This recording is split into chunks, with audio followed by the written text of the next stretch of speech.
Chers élèves de la classe 46, bonjour, nous nous retrouvons pour ce deuxième cours sur YouTube et nous continuons le chapitre sur la révolution industrielle.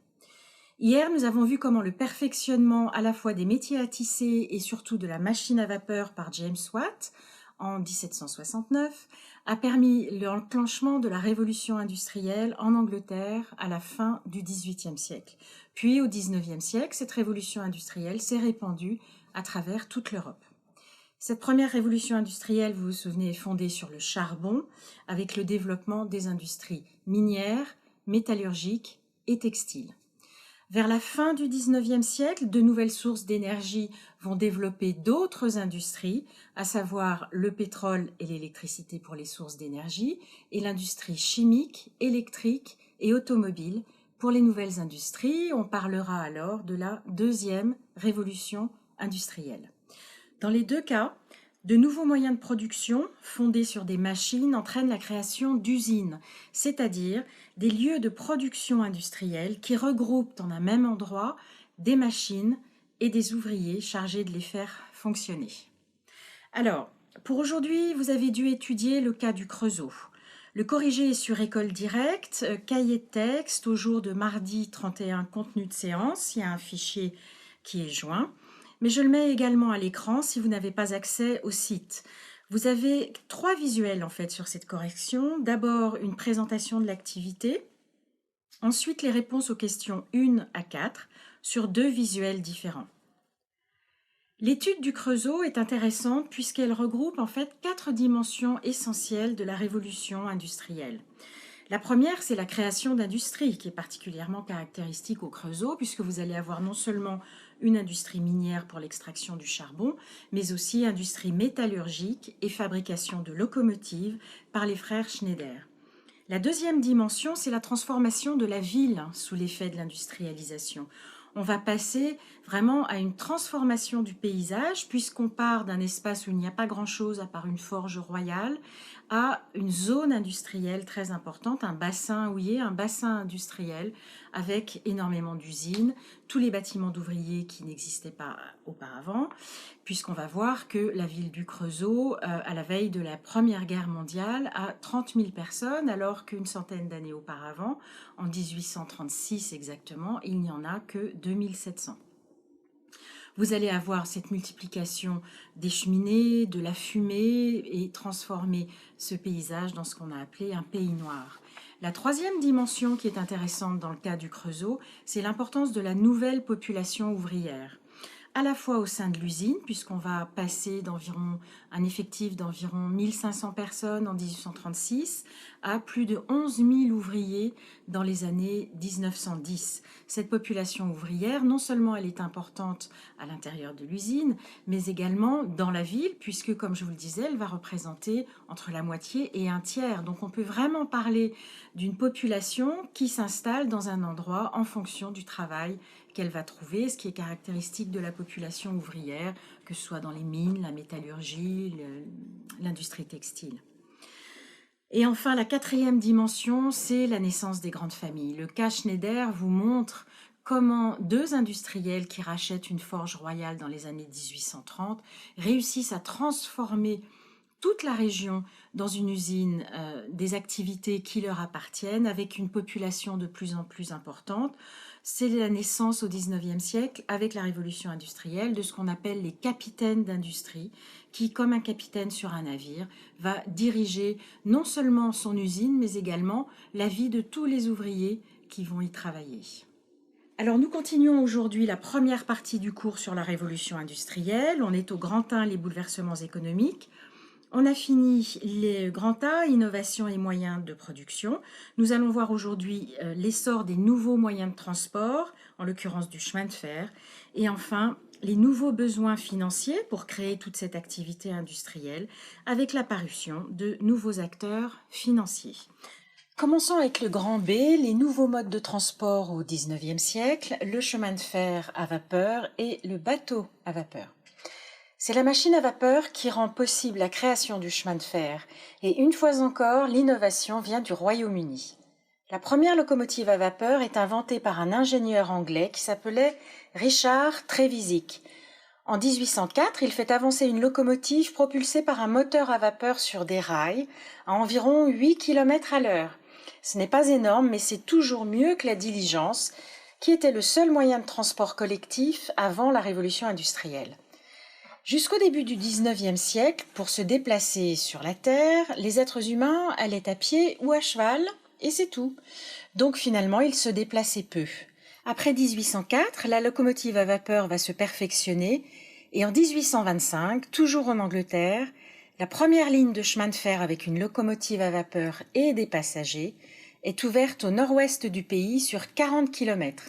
Comme vous le voyez sur la gravure, des centaines de gens sont venus admirer le spectacle.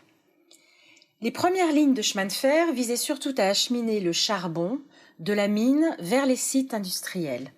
Puis le chemin de fer a transporté en grande quantité et rapidement d'autres minerais, des poutrelles d'acier, des matières textiles, bref des matériaux très divers, indispensables à l'essor industriel.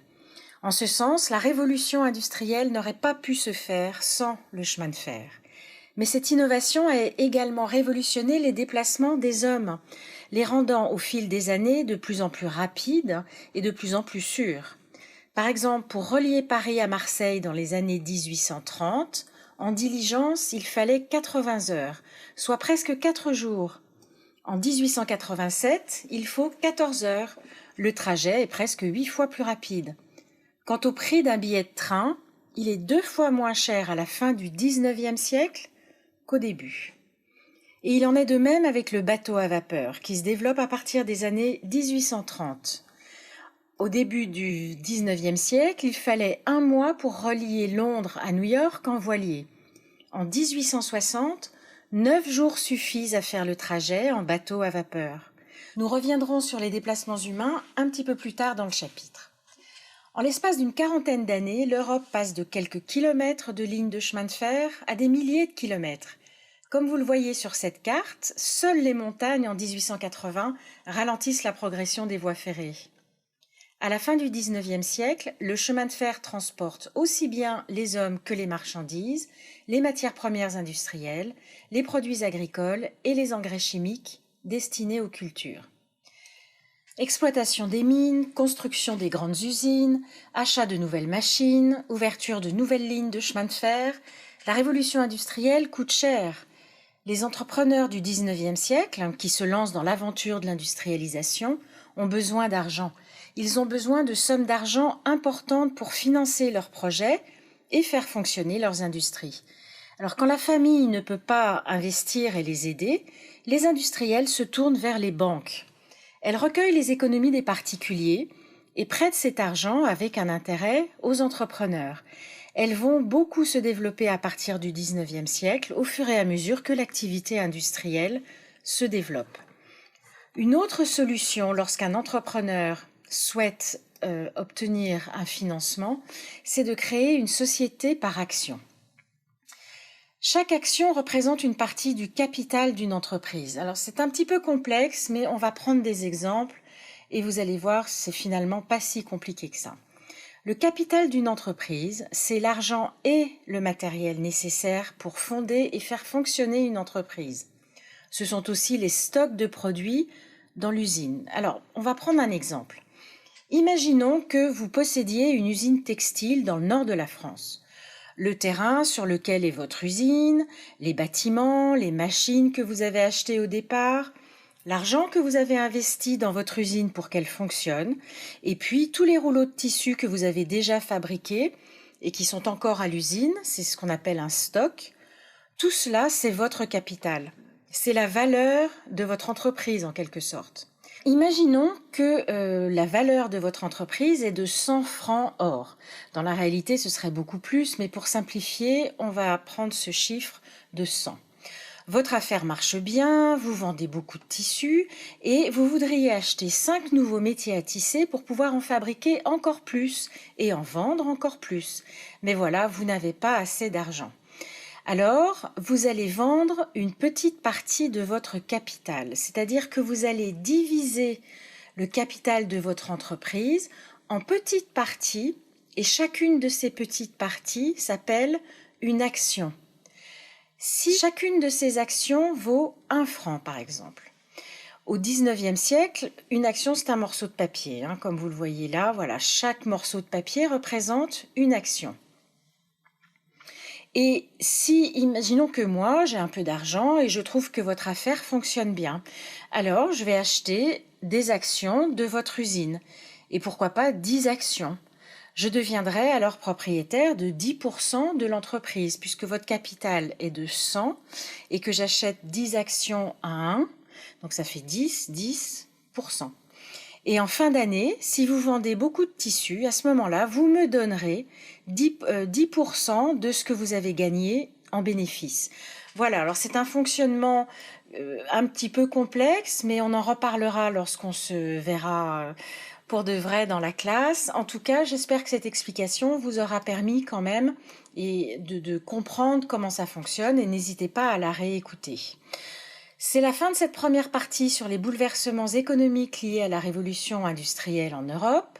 Nouvelles machines, nouvelles industries, nouveaux moyens de transport, nouveaux acteurs et outils financiers. Que de changements liés à la révolution industrielle en Europe au XIXe siècle. Je vous donne maintenant la trace écrite de la première partie, je vous laisse la découvrir. Vous savez que cette trace écrite se retrouvera également dans le cahier de texte d'École Directe au jour concerné. Après les vacances, nous verrons que la révolution industrielle a également profondément bouleversé la société et les idées au XIXe siècle. Et pour préparer ces sujets, je vous demanderai de faire le travail suivant pour le lundi 20 avril, puisqu'aujourd'hui c'est le dernier cours avant les vacances. Je vous laisse lire ce que vous devez faire. Je souligne simplement le fait que vous devez m'envoyer vos réponses des exercices 3 et 4 par mail. Je vous le rappelle, guilletparchamp46@gmail.com. De préférence, tapez sous Word. Je vous rappelle enfin que la trace écrite et le travail à faire pendant les vacances, ou avant les vacances d'ailleurs, sera également disponible dans le cahier de texte d'École Directe. Ce deuxième cours sur la révolution industrielle s'achève. Nous nous retrouverons après les vacances, puisqu'à la fin de la semaine, ces vacances de Pâques commencent. Vous savez le travail que vous avez à faire pour la rentrée. Nous nous retrouverons à ce moment-là et je vous souhaite d'excellentes vacances. Restez en bonne santé, vous et votre famille. Profitez-en malgré tout, malgré le confinement. Et nous nous retrouverons au mois d'avril. Merci.